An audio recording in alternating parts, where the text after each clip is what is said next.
বলছে আল্লাহ। বলো তো আবু জেহেল রুজির মালিক কে? বলছে আল্লাহ। আবু জেহেল সব বিশ্বাস করে, কিন্তু আবু জেহেল তবুও দেবদেবীর পূজা করে কেন?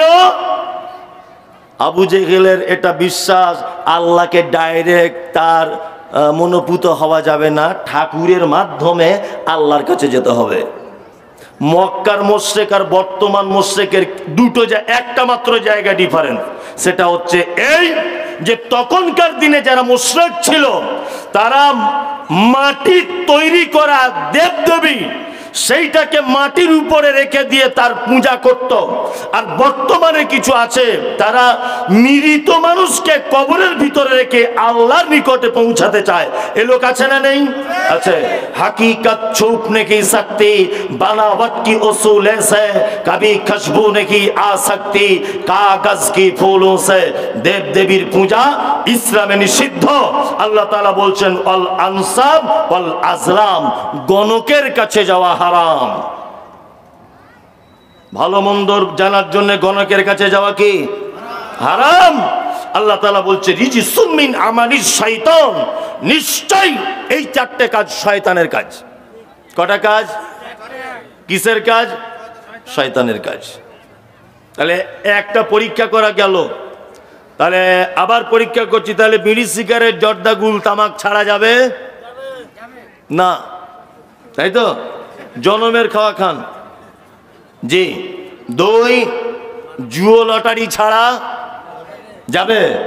যাবে না। আচ্ছা, তারপরে দেবদেবী ওটাও চলবে।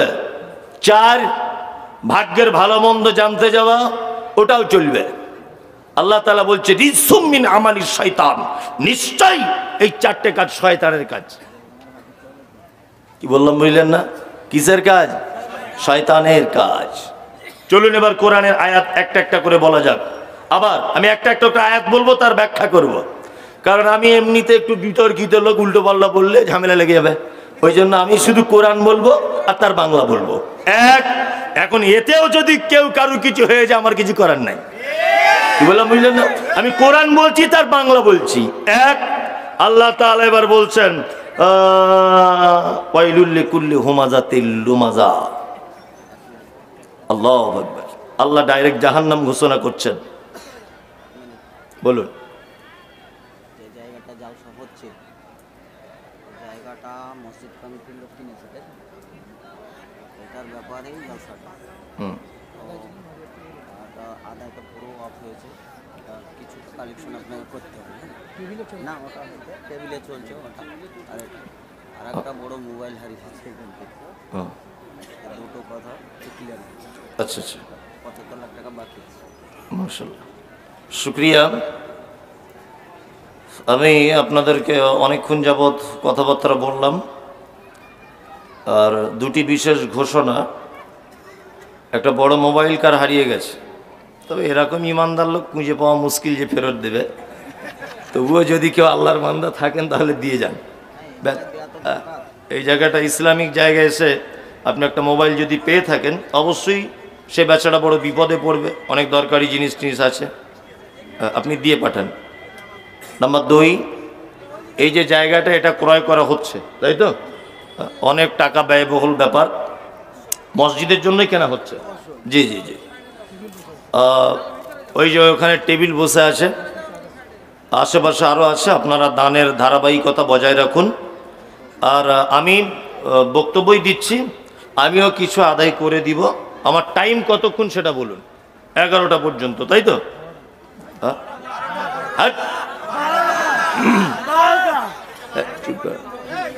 এই এই বাবু যাও। আচ্ছা আচ্ছা, বাহ, বিয়ে করেছিস? মাশাআল্লাহ, ঠিক করেছিস। আচ্ছা ঠিক আছে, বেনামে যা, দোয়া করবো, যা। আচ্ছা, আমি আদায়টা করব, আমাকে ঠিক জায়গা আসতে দেন। এটা কমিটির কাছে আমার অনুরোধ, আপনাদেরকে বলতে হবে না। এখনো অনেক সময় আছে আমার, আপনারা এখানে নিজে নিজে দিতে থাকুন। আর আমি যে চাইবো সেই জায়গাটা আসতে আমার একটু টাইম দিতে হবে। কমিটি আপনারা চুপচাপ মেরে থাকুন, আমি ঠিক পজিশনে এসে আপনাদেরকে মোটামুটি আদায় করে দিয়েই যাবো ইনশাল্লাহ। আপনারা টেনশন করিয়েন না। চলুন, আল্লাহ তাআলা কয়েকটা লোককে জাহান্নাম ঘোষণা করছেন। আমরা যদি এই দলের ভিতরে থাকি, আল্লাহ তুমি আমাদেরকে হেফাজত করো, আল্লাহুম্মা আমিন। আল্লাহ তুমি আমাদেরকে বাঁচিয়ে নাও। জাহান্নাম বড় কঠিন জায়গা, খুব বড় কঠিন। আল্লাহ তাআলা এক এক করে বলছেন, ওয়াইলুল লিকুল্লি হুমাযাতিল লুমাযা। আল্লাহ বলছেন ওয়াইলুল লিকুল্লি হুমাযাতিল লুমাযা, অচিরেই ধ্বংস, মারাত্মক ক্ষতিগ্রস্তর মধ্যে তারা, দুর্ভোগের ভিতরে তারা। হুমাযাতিল লুমাযা, আল্লাহ বলছে যারা মানুষের সামনে আর যারা মানুষের পিছনে গীবত পরনিন্দা করে করে বেড়ায়, তাই না? এটা আমরা করি না, ইনশাল্লাহ করি। ওই জন্য তো আমি বলেছি, এ ভাই মোবাইলে তোমার লাইট জ্বলছে, বন্ধ করো, লাইটটা বন্ধ করে দাও। আল্লাহ তাআলা বলছেন হুমাযাতিল লুমাযা, যারা মানুষের সামনে এবং পিছনে গীবত করে করে বেড়ায়, এরা হচ্ছে দুর্ভোগ, এরা হচ্ছে একেবারেই খারাপ। আল্লাহ তাআলা নিজে কথা বলছেন। ওই জন্য তো আমি এর আগেও বলে দিয়েছি যে চায়ের দোকানে বসে বসে গল্প করা, দুই শ্রেণীর দোকানদারদের জান্নাতে যাওয়া বড় কঠিন। এক, যারা চা ঢেলে ঢেলে দোকানে বিক্রি করে। দুই, যারা মুদিখানার দোকানে মুদি দোকান করেছে ভালো, 10-12টা টেবিল চেয়ার পেতে রেখেছে আর দুটো ক্যারাম বোর্ড দিয়ে রেখেছে, সবাই ক্যারাম বোর্ড খেলছে আর গল্প করছে। বলছে আমাদের ফটিক দুতলা বাড়িটা কি করে করলো। আর একজন বলছে সেই কলকাতায় বেড়াতে গিয়েছিল, মনে হয় মাল ঝেড়ে ঝেড়ে নিয়ে চলে এসছে। ও ঝেড়ে নিয়ে এসছে, তুমি দেখতে গিয়েছিলে? হ্যাঁ, গীবত মারাত্মক বড় পাপ, মারাত্মক বড় পাপ। আমাদের নবী মুহাম্মদ সাল্লাল্লাহু আলাইহি ওয়াসাল্লাম গীবত কত বড় পাপ হাদিসের একটা অংশ দিয়ে আপনাকে বোঝাই। সেটা হচ্ছে এই, আল্লাহ নবী সাল্লাল্লাহু আলাইহি ওয়াসাল্লাম তিনি বলেছেন আল গীবাতু আশাদ্দু মিনাজ জিনা। যদিও এ হাদিস ঠিক নয়, এ হাদিস ঠিক নয়, তো এ হাদিস ঠিক নয়, তবে হাদিস দুর্বল। তবে এটা গুরুত্ব বোঝাতে গিয়ে আমি বলছি হাদিসটার ব্যাখ্যা করে নয়, অবশ্যই জিনার থেকে ভয়ঙ্কর তার নাম গীবত। যদি বলছেন কেন, আপনি রাত 12টার সময় একটা মেয়ের সঙ্গে ব্যভিচারে লিপ্ত হয়েছেন, দুপুর 12টার সময়তে আপনার মনে আল্লাহর ভয় ঢুকে গেল, আপনি রাতের অন্ধকারে নামাজ পড়তে পড়তে আল্লাহর দরবারে বললেন, আল্লাহ আমি আমার মামাতো বোনের সাথে, আমি আমার ফুফুতো বোনের সাথে, আমি আমার চাচাতো বোনের সাথে, আমি আমার প্রেমিকার সাথে রাত 12টার সময় ব্যভিচারের ভিতরে লিপ্ত হয়েছিলাম। পৃথিবীর কেউ এ পাপ দেখতে পাইনি, তুমি শুধু দেখতে পেয়েছ। আল্লাহর কাছে তুমি যদি 1 দিন 2 দিন 3 দিন যদি ক্ষমা চাও, অবশ্যই তোমার পাপ আল্লাহ ক্ষমা করে দিবে। ওইদিকে তোমার মামাতো বোনের মনেও আল্লাহর ভয় ঢুকে গেল, সেও দোয়া করছে, আল্লাহ আমি আমার ফুফুতো ভাইয়ের সঙ্গে ব্যভিচারে লিপ্ত হয়েছে। 1 বার 2 বার 3 বার 10 দিন 20 দিন এক নাগারে যদি দোয়া করতে থাকে, তাহলে দোয়া কবুল হয়ে যাবে, 2 জনার ক্ষমা পেয়ে গেল। কিন্তু এর থেকেও ভয়াবহ পাপ, তার নাম হলো গীবত। এই গীবতটা করলে কারো কাছে ক্ষমা চাওয়া যায় না, কারো কাছে ক্ষমা চাওয়া যায় না। আমি রাস্তাতে বলছি যে আমাদের মসজিদের ইমাম সাহেব জানিস কত বড় বদমাশ? তো বলছে কি? বলছে একটা ঘড়ি ছিল, চুরি করে ঘরে নিয়ে চলে গেছে। বলছি তাই? বলছে এটা বলেছি কোথায়? চায়ের দোকানে। 20টা লোক ছিল চায়ের দোকানে, বলে দিয়েছি যে আমাদের মসজিদের ইমাম সাহেব একটা ঘড়ি চুরি করেছে। এখন আমি মমতাজুল ইসলাম গীবতের বক্তব্য দিলাম, সকালে ওর মনে মনে ভয় হলো যে মারাত্মক পাপ তো। তা ঠিক আছে বাবা, ইমাম সাহেবের সঙ্গে দেখা করে ক্ষমা চেয়ে নিই। ইমাম সাহেবের হাত দুটো ধরে বলছি, ভাই আপনার বদনাম করেছিলাম, আপনার বদনাম করেছিলাম অমুক দোকানে, আপনি আমাকে ক্ষমা করে দেন। ইমাম সাহেব তখন বলছে, আল্লাহর রাস্তায় ক্ষমা করে দিলাম। বলুন তো পাপ ক্ষমা হলো কি হলো না? হলো? হবে না। কারণ ওই পাপ যে 20 জনের কাছে বলেছি, তারা যে আরো 20 জনের কাছে হাইলাইট করে দিয়েছে। হ্যাঁ, পাপ তো চলতেই আছে, চলতেই আছে না? তাহলে এটা ক্ষমা হবে? হবে না। চলুন আর একটা চমৎকার হাদিস আপনাদেরকে বলি। তাহলে এর কাছ থেকে ক্ষমা পাবেন কি করে? যার বদনাম করেছেন, আল্লাহ নবী বলেছেন, যে জায়গাতে, যে স্টেজে, যে মজলিসে তুমি তোমার ভাইয়ের বদনাম করেছো, ওই মজলিসেই তুমি তোমার ভাইয়ের বেশি বেশি করে সুনাম করো। কি বললাম বুঝলেন? আল্লাহ নবী বলেন, আমি জিবরিলের সঙ্গে মিরাজে, রাত্রিতে মিরাজে যেতে থাকলাম। 7 তবক আসমান ফেরে দিয়ে একেবারে সিদরাতুল মুনতাহা, জান্নাত দেখলাম, জাহান্নাম দেখলাম। আমি যাবার পথে রাস্তাতে অনেক ঘটনা ঘটেছে। তার মধ্যে একটা ঘটনা হলো এই, একটা লোককে দেখতে পেলাম, তাকে যেন রক্তের নদীতে ফেলে দেওয়া হয়েছে। লোকটা হাবুডুবু খাচ্ছে, বারবার রক্তের নদী থেকে লোকটা নদীর পাড়ে আসার চেষ্টা করছে। আর ফেরেশতাদেরকে দেখলাম, তাদের হাতে আছে বড় বড় পাথর। ওই লোকটার মাথাতে পাথরটা বারবার মারছে, তার মাথাটা ভেঙে চৌচির হয়ে যাচ্ছে, আবার সাথে সাথে জয়েন্ট হয়ে যাচ্ছে। আমি জিবরিলকে বললাম, ও জিবরিল, এই লোকটি কে, যার মাথাটা বারবার ভেঙে দেওয়া হচ্ছে, রক্তের নদীতে ফেলে দেওয়া হয়েছে? জিবরিল বলছেন, ও দয়ার নবী গো, এটা আর কেউ নয়, এটা আপনার উম্মতের ওই লোকটা, যে লোকটা সুদের টাকা খেত। কিয়ামত পর্যন্ত এই লোকটার এইভাবে সাজা চলতেই থাকবে। আমরা কেউ সুদ খাই না, অবশ্য বহরমপুর এলাকার লোক খাই না। তো এই হাদিসটা এখানে বলার প্রয়োজন ছিল না, তাই না? জি, সুদ হয়তো ওপেন আমরা খাই না, তবে একদিক দিয়ে পেঁচ করে খাই। কেমন? এই দেখুন, ব্যাংকে টাকা রেখে দিয়েছেন, ব্যাংকে টাকা রেখে দিয়েছেন 2 লাখ টাকা। আজকে 2 বছর 2 লাখ টাকা ব্যাংকে পড়ে আছে। আপনি হয়তো সুদ খাবার উদ্দেশ্যে রাখেননি। আচ্ছা বলুন তো, ব্যাংক আপনাকে 2 লাখ টাকা সুদ দিয়েছে কি দেয়নি? একটা লোক বলুন তো, প্রত্যেক বছরে আমার ব্যাংক যে সুদের টাকা দেয়, ওই টাকাটা আলাদা করে একেবারে নিঃস্ব মানুষদেরকে বিনা নেকির উদ্দেশ্যে দিয়ে দিই। একটা লোক বলুন, কজন? 3 জন, 4 জন, 5 জন? মাশাআল্লাহ, তাহলে 5 জন। ব্যাংকে টাকাই নেই, তাই তো? তাহলে তো আলহামদুলিল্লাহ। হ্যাঁ, তাহলে তো আলহামদুলিল্লাহ। টাকা নাই, জি, প্রচুর মানুষের টাকা রয়েছে, অথচ আমরা কেউ এ পাপ সচেতন হই না। অথচ আল্লাহ নবী সাল্লাল্লাহু আলাইহি ওয়াসাল্লাম সুদের ব্যাপারে যত নোংরা ভাষা ব্যবহার করেছেন, এত নোংরা ভাষা ব্যবহার আর কোনো পাপের জন্য করেননি। আল্লাহ নবী বলেছেন, 1 দিরহাম, 1 দিনার, 1 টাকা কেউ যদি সুদের টাকা খায়, তাহলে মায়ের সঙ্গে ব্যভিচার করলে যে পাপ হয়, ওই পাপ হয়। এত নোংরা কথা আল্লাহ নবী বলেছেন। তবে মাশাআল্লাহ, এখন আমাদের পুরুষ মানুষদের ভিতরে সুদ একটু কম, আমার খালাদের ভিতরে বেশি। খালা দেখছি প্রত্যেক সোমবার মঙ্গলবারে, প্রত্যেক সোমবার মঙ্গলবারে ভ্যানিটি ব্যাগ কাঁধে নিয়ে খালা যাচ্ছে। ওগো কোথায় যাচ্ছ? বলছে স্যারে ডেকেছে। ওকে যে কবে কোন স্যারে ডাকবে তা আল্লাহ ছাড়া কেউ জানে না। কি বললাম বুঝলেন না? এই রবিবারে কোন অফিস খোলা থাকে? হ্যাঁ, রবিবারে কোন অফিস খোলা থাকে? আপনি কি অন্ধ না বোকা?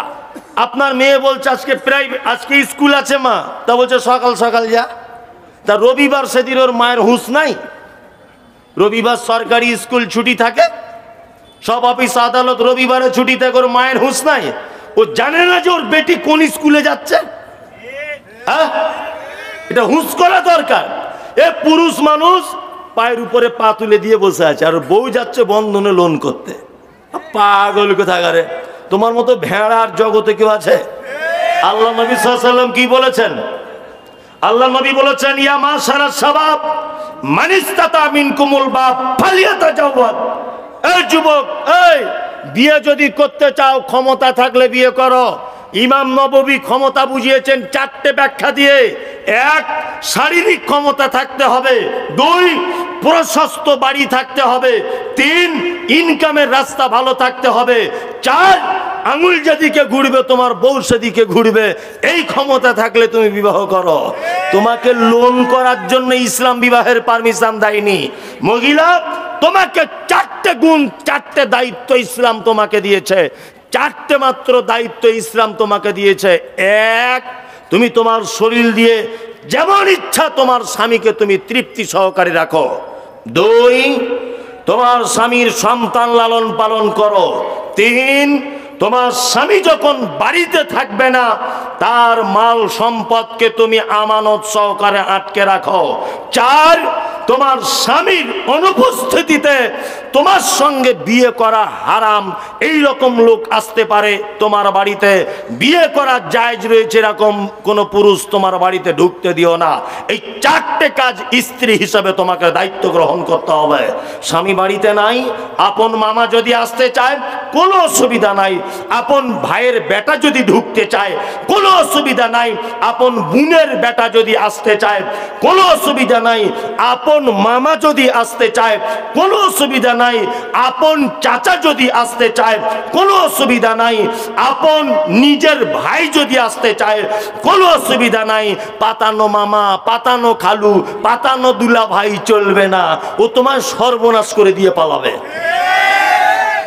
শাশুড়ি বারবার বলছে, বৌমা ওই ছেলেটা আমাদের ঘরে আসছে। কে? বলছে ওটা আমার পাতানো মামা।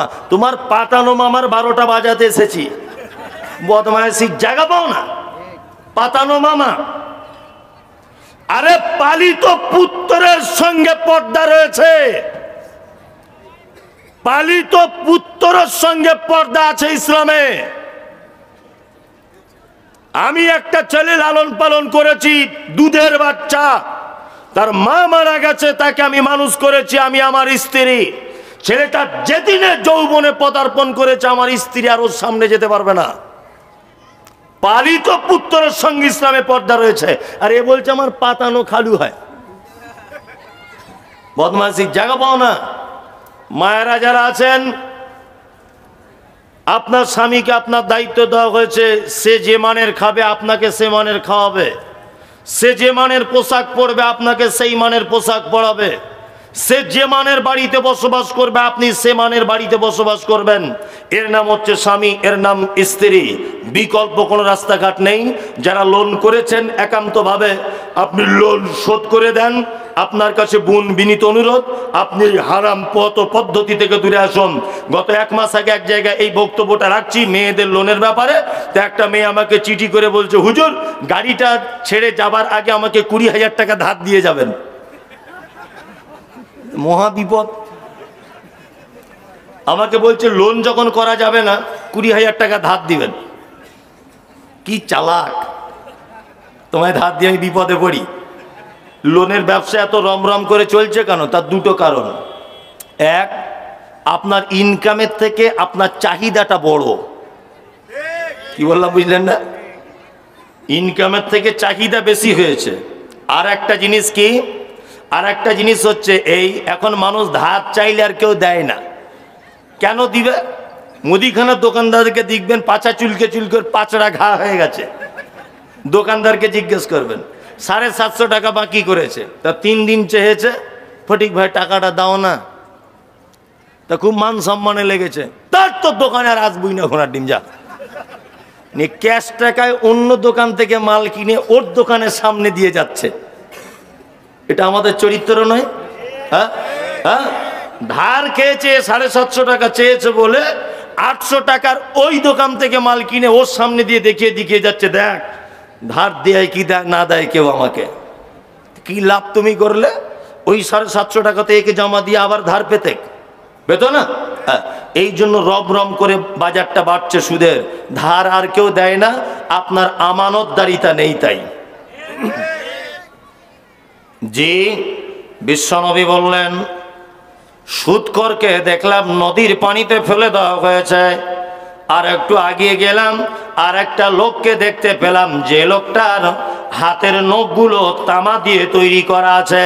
এত বড় বড় নখ, নিজের শরীরের গোস্তটা, নিজের মুখের চামড়াটা ছাড়িয়ে ছাড়িয়ে দিচ্ছে। আমি জিবরিলকে বললাম, ও জিবরিল, এই লোকটা কে যে নিজের গোস্ত ছাড়িয়ে ফেলছে? জিবরিল বলছেন, ও দয়ার নবী গো, এটা আর কেউ নয়, এটা আপনার উম্মতের ওই লোকটা, যে লোকটা এর ওর কথা বলে বেড়াতো, চগলখড়ি করত, দুই নম্বরই কথা বলে বলে বেড়াতো, গীবত করত। এই কারণে নিজের নখ দিয়ে নিজের গোস্তটা ছাড়াচ্ছে। কিয়ামত পর্যন্ত এই সাজা এক লাগারেই চলতে থাকবে। আল্লাহ তাআলা বলেছেন, কি বলছেন? ইয়া আইয়ুহাল্লাযীনা আমানু ইজতানিবু কাসীরাম মিনাজ জান্নি ইন্না বাযাজ জান্নি ইসমুন। তোমরা যারা ঈমান এনেছো, তোমরা অধিক ধারণা করা থেকে দূরে থাকবে, কারণ ধারণাটা হলো মহাপাপ। ধারণা কি? মহাপাপ। এটাও গীবতের পর্যায়ে। আল্লাহ তাআলা তারপরে বলছেন, আল্লাযী জামা মালাও ওয়াদ্দাদা, যারা মাল জমা করে আর গুনে গুনে রাখে। কিছু লোক আছে কালকে আন্ডার প্যান্ট পরে ঘুরতো, কেউ চিনে না, কোথায় রাজমিস্ত্রি কন্ট্রাক্টারি কাজ টাজ করে আল্লাহ দিয়েছে 20-50 লাখ টাকা, 1 কোটি টাকার মালিক হয়েছে। শুধু টাকা গুনছে। স্টেট ব্যাংকে 5 লাখ, পাঞ্জাব ব্যাংকে 17 লাখ, IDFC-তে 20 লাখ, শুধু এই করছে, বুঝলেন না? আর বুকের ছাতি এরকম করে রাস্তা দিয়ে ঘুরছে, কি ছিনু আর কি হুনু, বুঝলেন না? খুব অহংকার হয়েছে, কোন দিকে যে পা ফেলে ঠিক পায় না। আর মৌলভী সাহেব দেখলে সালাম করে না, যদি মাদ্রাসায় টাকা চায় সালাম করে না। মৌলভী সাহেব দেখলে অ্যালার্জি, যে খুব অহংকার করছে। হাতে সোনার ব্রেসলেট, গলায় সোনার বড় ময়ূর মার্কা চেন। ও মামু, তোমাদের গ্রামের কবরস্থানে ফজরের পরে একবার ঘুরে আসবে, দেখবে তোমার দাদুর হাড়কোর মাটিতে মিশে গেছে, তোমার আব্বাও একই কেস। তুমি যাচ্ছ না কেন? মরণই তাই। তুমি চলে গেলে তোমার কবরে হাড় মিশে যাবে, তোমায় কেউ খোঁজ নিতে যাবে না। 2 দিন 4 দিন তোমার বেটারা কাঁদবে, তারপরের দিন রাস্তার ধারে জমি জায়গা নিয়ে 4 বেটার মধ্যে একজন খুন হয়ে মারা যাবে। কি বললাম বুঝলেন না? কেউ যাবে না। আহা, মাল গুনে গুনে রাখছে। আল্লাহ তাআলা বলছেন, আল্লাযী জামা মালাহু আদ্দাদা ইয়াহসাবু আন্না মালাহু আখলাদা। মনে মনে এটাও ভাবছে আমার মাল চিরস্থায়ী থাকবে, মালই আমাকে বাঁচাবে। বাঁচাতে পারে? মুর্শিদাবাদ ঐতিহ্যবাহী জেলা, বাবর বেঁচে নেই, মমতাজ নেই, নবাব সিরাজউদ্দৌলা বেঁচে নেই, মীর জাফর নেই, আকবর নেই, সেকেন্দার নেই, কেউ নেই পৃথিবীতে। কিছুদিন আগে চলে গেলেন বিখ্যাত গায়িকা লতা মঙ্গেশকর। ওর থেকে বেশি গানের কেউ গাইতে পারেনি, 32,000 গান গেয়েছে। কিশোর কুমার বেঁচে নেই, মোহাম্মদ আজিজ বেঁচে নেই, কাদের খান বেঁচে নেই, আমজাদ বেঁচে নেই, কেউ বেঁচে থাকবে না। কোটি কোটি কোটি কোটি টাকার সোনার অলংকার ছেড়ে দিয়ে চলে যেতে হলো। কত টাকার মালিক হয়েছেন? হাতি মার্কা বাড়িতে গেট লাগিয়েছে, জীবনে ভিখারি ভিক পায় না, তাই না? আবার যদি কেউ ভিক চাইতে আসে তা বলে তুমি নামাজ পড়ো, যে না নামাজ পড়ি না, নামাজ পড়ে না, ভিক করতে এসছো। আবার বলছে তুমি ভিক করতে এসছো, তোমার হাতে অ্যান্ড্রয়েড মোবাইল কেন? হ্যাঁ, বেরো, তাড়িয়ে দেয়। আরেকজন ভিক করতে এসেছে, লা ইলাহা ইল্লাল্লাহ মুহাম্মাদুর রাসূলুল্লাহ, কিছু ভিক্ষে দাও। বলছে দেখ ঢং কত, মিনু শাড়ি পরে ভিক করতে এসেছে। এ শাড়ি তুমি পেলে কোথায়? হ্যাঁ, ভিক করতে এসেছো, বেরো। হাতে আংটি, অ্যান্ড্রয়েড মোবাইল, আর ভিক চাইতে এসেছে। কেন তাড়ালেন? হ্যাঁ, বাবরি মসজিদ যারা ভেঙেছে তারা ভালো লোক না খারাপ লোক? জোরে উত্তর দেন। খারাপ লোক, তাই না? কিছুদিন আগে আল্লাহর নবীর ব্যাপারে কটূক্তি করেছেন, ভালো মেয়ে না খারাপ মেয়ে? খারাপ। উপর বাংলার আমাদের তসলিমা খালা সাংঘাতিক খারাপ, তাই না? এখন যায় যায় যায় যায় যায় যায়, সিরিয়াস অবস্থা। আল্লাহ বলছে সবে বিছানায় শুইয়ে দিয়েছে, এখনো অনেক কিছু দাঁড়া, অনেক কিছু বাকি, দাঁড়াও, সবে খেলা শুরু। ভালো লোক নয়, তাই তো? পৃথিবীর সব থেকে নিকৃষ্ট প্রাণীর নাম কি? শূকর, তাই না? আরো নিকৃষ্ট কুকুর, তাই তো? এবার বলুন, যারা বাবরি মসজিদ ভাঙলো, যারা নবীর বিরুদ্ধে কথা বলল, আল্লাহ নবী আর খাদিজার ব্যাপারে যারা চরিত্রে কলঙ্কিত করার জন্য বইপত্র লিখলো, কুকুর খেতে দেয় শূকরকে, আল্লাহ খেতে দেয়। মসজিদ যারা ভেঙেছে খেতে দেয় কে? আল্লাহ। নামাজিকে খেতে দেয় কে? বেনামাজিকে কে দেয়? হারামখোর, মাতাল, মদের দোকানদার, বেশ্যাখানার মহিলা, পতিতালয়ের নারী, একজন সুদখোর, ডাকাত, ক্রিমিনাল, চিটিংবাজ, মসজিদ ভাঙনেওয়ালারও রুজি দেয় কে? আল্লাহ। আল্লাহ যদি তাকদস্তরখানা থেকে তাকে যদি না ফেরায়, আর 2 টাকা দিয়ে ভিক্ষা দিবে, আবার বলছে নামাজ পড়ো, বলছে না, বের এখান থেকে। ও নামাজ পড়ে না পড়ে তোমার বাপের কি? দিবে তো তুমি 2 টাকা। নামাজের দোহাই দিয়ে তুমি ভিক্ষা দেওয়া থেকে নিজেকে আটকে রাখলে। শুকরকে আল্লাহ খেতে দেয়, তসলিমা নাসরিনকে আল্লাহ খেতে দিচ্ছে, আর ও ভিখারিকে জিজ্ঞেস করছে তোমার হাতে মোবাইল কেন? তোমার জিজ্ঞেস করার কি অধিকার আছে? হ্যাঁ, রাসূলুল্লাহ বলেছেন উপরের হাত ভালো, নিচের হাত খারাপ। যে চাইবে তার হাত নিচেই থাকবে, আমি দেব, আমার হাত উপরে থাকবে। উপরের হাত উত্তম, নিচের হাত খারাপ। আল্লাহু আকবার। আল্লাহ তাআলা বলছেন আল্লাযী জামা মালাহু ওয়া আদ্দাদা ইয়াহসাবু আন্না মালাহু আখলাদা কাল্লা, কখনোই নয়, লা ইউমবাদান্না ফিল হুতামা, অচিরেই তোমাকে তোমার মালকে হুতামা নামক জাহান্নামে নিক্ষেপ করব। ওয়া মা আদরাকা মাল হুতামা, নবী আপনি জানেন হুতামা কি? নারুল্লাহিল মুকাদা, আল্লাহর প্রজ্বলিত আগুন, আল্লাতী তাত্তালিউ আলাল আফইদা, আগুনের এত তেজ মানুষের অন্তঃকরণ পর্যন্ত পৌঁছে যাবে। ইন্না আলাইহিম মুসাদা, এই আগুনের ভিতরে মানুষকে ঢুকিয়ে দিয়ে বাড়িতে মেয়েরা যখন তরকারি রান্না করতে করতে উপরে যেমন ঢাকনা চড়িয়ে দেয়, ঢাকনা লাগিয়ে দেয়, আল্লাহ তাআলা বলছেন মুসাদা, জাহান্নামীদেরকে জাহান্নামে ভরে দেওয়ার পরে তাদেরকে ঢাকনা লাগিয়ে দেওয়া হবে। এখানেই শুধু ক্ষান্ত নয়, আল্লাহ তাআলা বলছেন বিআমাদি মুমাদ্দাদা, জাহান্নামের ভিতর আছে বড় বড় থাম্বা, ওই থাম্বাতে তাদেরকে লোহার জিঞ্জিল দিয়ে পেঁচিয়ে বেঁধে রাখবো। এর নাম হচ্ছে হুতামা নামক জাহান্নাম। কতজন লোক যাবে? কটা লোক? 2টা লোক। 1 যারা এর ওর বদনাম করে বেড়ায়, 2 যারা মাল জমা করে গুনে গুনে রাখে আর ভাবে আমার মাল চিরস্থায়ী থাকবে, মাল আমায় বাঁচাবে। এই 2 কোয়ালিটির লোকের জন্য আল্লাহ তাআলা বলছেন কাল্লা লা ইউমবাদান্না ফিল হুতামা, কখনোই নয়, কষ্টিন কালেও নয়, অচিরেই তার মালকার তাকে হুতামা নামক জাহান্নামে নিক্ষেপ করা হবে। নবীকে বলা হচ্ছে মা আদরাকা মাল হুতামা, নবী আপনি জানেন হুতামা কি? কি জানেন?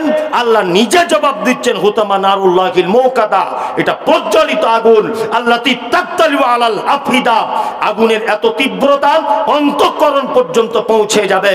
ইন্না আলাইহিম মুসাদা, আগুনের ভিতরে ভরে তাদেরকে ঢাকনা লাগিয়ে দেওয়া হবে। বিআমাদি মুমাদ্দাদা, এবং তাদেরকে জাহান্নামের বড় বড় থাম্বাতে জিঞ্জির দিয়ে বেঁধে দেওয়া হবে। এর নাম হুতামা নামক জাহান্নাম। এই 2 কোয়ালিটিতে আল্লাহ আমরা যেন না থাকি, কবুল করে নাও, আমিন। মেয়েরা জায়গা পাচ্ছে না, একটু ঠাসাঠাসি করে না কি বলছে ওই রকম করে বসুন। চলুন আর একটু বলে দিই, আর কয়েকটা লোকের ব্যাপারে আল্লাহ তাআলা জাহান্নাম ঘোষণা করে দিচ্ছেন ডাইরেক্ট। আল্লাহ ঘোষণা করছেন, আমি শুধু অনুবাদ করে দিচ্ছি, আপনি দূরে থাকার চেষ্টা করুন, শুধু অনুবাদ করছি। 1 আল্লাহ তাআলা বলছে আরাআইতাল্লাযী ইউকাজ্জিবু বিদ্দীন, নবী আপনি তাদেরকে দেখেছেন? এখানে যারা বসে আছেন কিয়ামত হবে বিশ্বাস আছে? আচ্ছা, তো সবারই আছে? সবারই? মাশাআল্লাহ। হাজির বেটার বিয়ে হলো কাজীর বেটির সাথে, মনটা ভালো করার জন্য বলছি। হাজির বেটার বিয়ে হলো কাজীর বেটির সাথে, কাজীর বেটি বলছে আমি যাব সিনেমাতে। হাজির বেটা বলে ও গো বাপ যে আমার হাজি, ও গো বিবি তোমার কথায় কেমনে হব রাজি। কাজীর বেটি দুঃখ মনে কথা নাকি বলে, হাজির বেটা পড়লো ফেরে বোঝাই কোন ছলে। সিনেমা দেখা মেয়ে মানুষ ঘরে রাখা দায়, অবশেষে রাজি হতে হলো নিরুপায়। হাজির বেটা বলে শোনো শোনো গো সুন্দরী,